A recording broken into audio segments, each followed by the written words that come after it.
All right, let's roll, folks. All right, look, here's the procedure that I'm told. When we're done, you need to find your principal and initial the sign-in sheet before you leave. And I'll try to remind you again at the end, but just want to get that thought on your mind. All right, bunch of good questions here. But there's a couple of other things. This year already, I've had a kindergarten child left asleep in the kindergarten classroom. And I've also had a bus driver in 2 different parishes leave a student on the bus asleep. I think back when my grandfather was a bus driver for about 40 years, I know that he would sweep his bus out. I also know that he would walk to the back of the bus. Some of the newer buses now have the buzzers on them that buzz to make you go back, put the lever in the back, just to make you walk to the back. But I really believe that it's good for systems that don't have those type buses to at least have some type of sign that says like empty. The bus driver has to go to the back of the bus and put, in the back window. It's just a horrible situation when a child does not get home and is supposed to get home. We find them on the bus. The weather in Louisiana, we all know how it is in the early part of the summer, so in the latter part of the summer. So it's just a tragedy there, and we need to pay extra attention to that. All right, one of the questions I was asked is about lockdown procedures, and I asked the superintendent, and I think that different principals have different codes, different words that they use, and it may be handled differently. Here is the law. The law says that each system is supposed to have planning for crises. It's supposed to have a crisis management plan. And during the first 60 days of each school year, and throughout periodic other times during the school year, there's supposed to be drills and trainings on this. For those of you that are principals in the room, the Shreveport Times sent out last year a public records request for all of the dates on which trainings were held. And so since the Shreveport Times and the Monroe News Star are owned by Gannett, I think it's reasonable to believe that this year you should expect the Monroe paper to put out such a request. So I urge you to make sure that all your necessary trainings are in order. And for the person that asked the question, get with your principal, find out what the lockdown procedures are at your particular school. Now, I do know that it varies from school to school. Some of them have a red code, a green code, white codes, and every other color of the rainbow. Or they will say a certain word which asks you to do a certain thing. One of the questions here is, what do we do if we're on the playground? That is something that you need to ask your principal as to what you expect them to do in that situation, or for you to do during that situation. Is there any liability for teachers who allow students free time at the end of each class to use their phones for non-instructional purposes? Yes, there is. I feel like a hypocrite up here telling you, about bell-to-bell instruction when I've never been a teacher. But the situation is that in today's world, we expect bell-to-bell instruction. And if you are caught repetitively giving students free time to use their cell phones, A, you should expect some form of discipline to be imposed from your supervisor or your principal. Or B, if one of these children do something inappropriate on that cell phone and it's linked back to your classroom, that's going to be a double problem for you. So,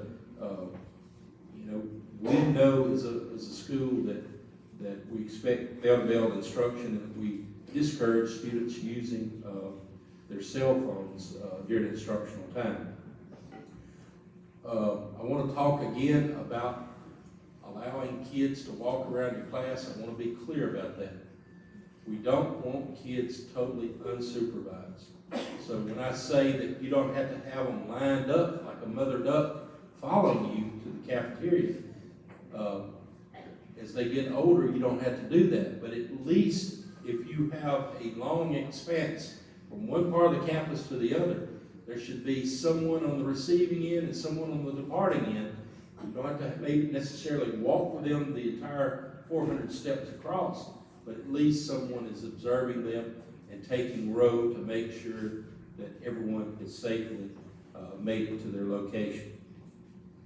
If a teacher is absent and a sub is hired, whose responsibility is it to make sure that the sub knows what the duty requirements are?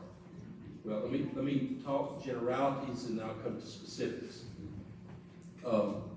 Bossier Parish is a much larger parish than you, but they have a good program. They make their subs, everybody that's on their approved sub list,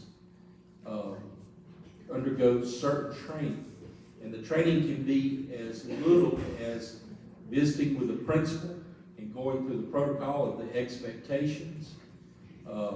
It varies from parish to parish, but there should be some type of training for the people on your approved sub list. And so it may be as simple as when you report to work as a substitute at 7:30, you come to the principal's office to receive your duty assignment.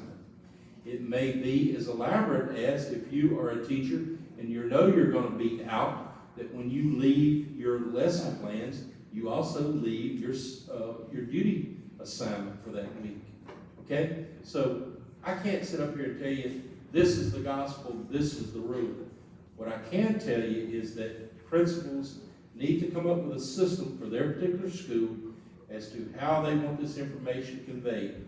So we can have our subs report to the principal's office when they get there and sign in and be given a duty spot, or we can make plans if we know the teacher is going to be absent for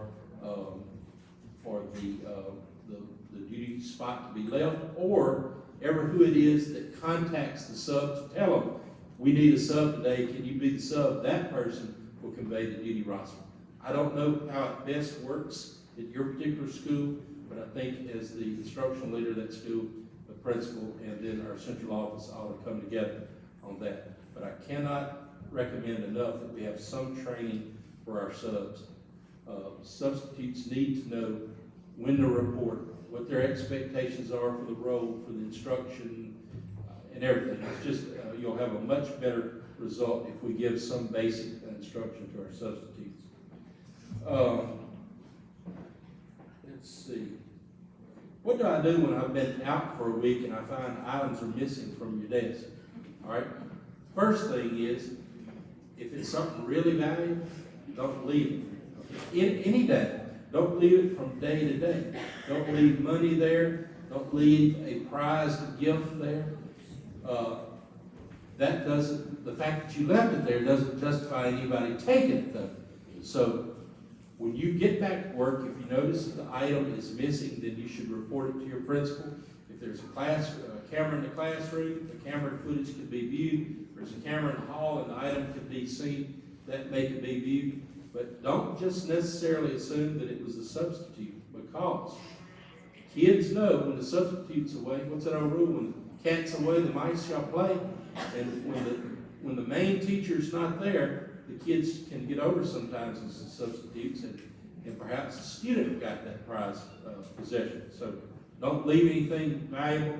And number two, if you do report it missing, notice it missing, do report it to your principal. Can I record a teacher at a parent-teacher conference without their knowledge? The answer to that is yes, if it does not violate a policy of the Caldwell Parish School Board. Some parishes have a policy that says there will be no recording by any of our employees unless that person declares it. I don't know what your particular policy is, but the answer to your question is yes, you may, and unless there's a policy in the school policy manual that precludes that and requires you to give notice.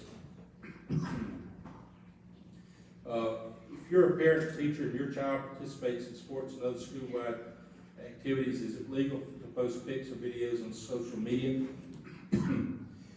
Stuff like the yearbook, the action photos from the football team, the basketball team, that's not going to be a problem. If you're going to post a production or something like that, I urge the teachers to get the permission of the parents whose children are in the video or whatever before you post it. But again, yearbook photographs are going to be fine unless the people opt out for the director information. Little stuff like the action photos and the yearbooks and all are going to be fine. It's those things that are videoed or things particular to a particular school event.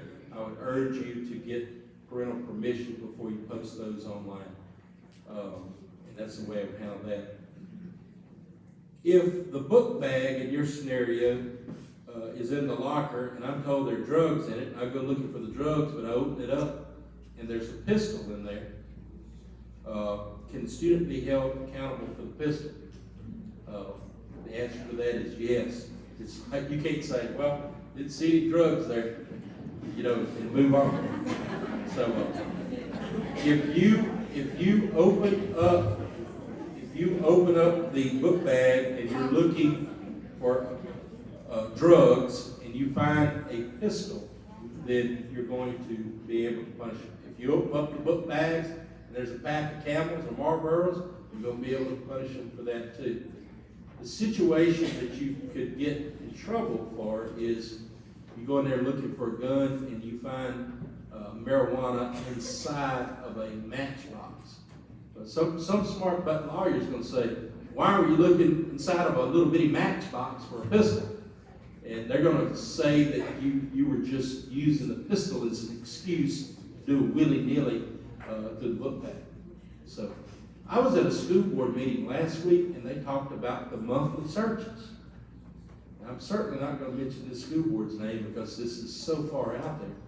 And after the meeting, I went up to the superintendent and I said, what are you talking about? Oh, yes, we have monthly searches where each month, on a certain day, the principal comes in and they go around classroom to classroom. They look in everything. Call it the monthly search. And the kids never know when it's coming. And I do not encourage the monthly searches. Now, if we want to bring in a drug dog, and we want to run that drug dog up and down the aisles, and if the dog hits, then what do we have? We have the individualized reasonable suspicion to look into the contents of any purses or any book bags or anything that the dog may be hitting on. But the one thing we do not want to do is to allow a kid to come in contact with the dog. It's for that reason that we keep the dog away. We ask the kids to stand up and we get the kids to leave the room before the dog comes in. And that way there's no interaction between the dog and the kids. In some parts of the state over around Shreveport, we're seeing these groups that want to bring dogs into the classroom. They call them reading dogs. Now, I want to tell you, the dogs do not read, okay? But it's some program that they've got where they read in conjunction with the dog's presence. And we've had mixed results with those. Now, I am not an educator, and when you read the studies, they're mixed as to whether it's beneficial or not.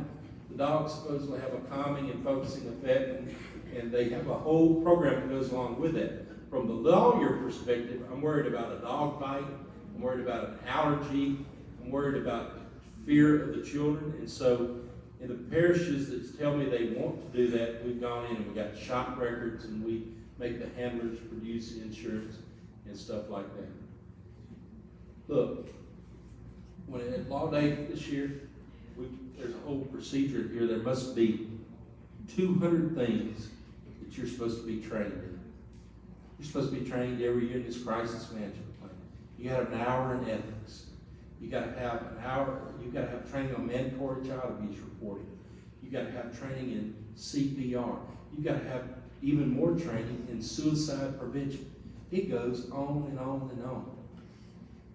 I do not understand why the state legislature wants your test scores to improve. They don't want to pay more salaries. They don't take knowledge and they don't recognize that all these trainings has to come at the expense of some other time, okay?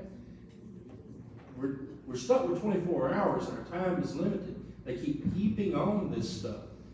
And I know training sessions like this are boring.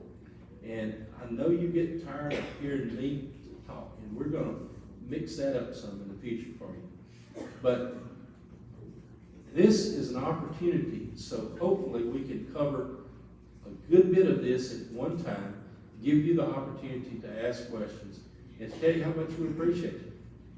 You know, people in this audience aren't here because they want to get rich. They're here because they love kids. It's a profession, and we appreciate you. I know my whole family, other than me, is in education, and I try to give the education by helping folks in the field. So I'm done with you, and so what I want you to do is I want you to find your principal, initial that sheet, and I want you to give that bell-to-bell instruction and keep doing that supervision of the kids, okay? Thank y'all so much.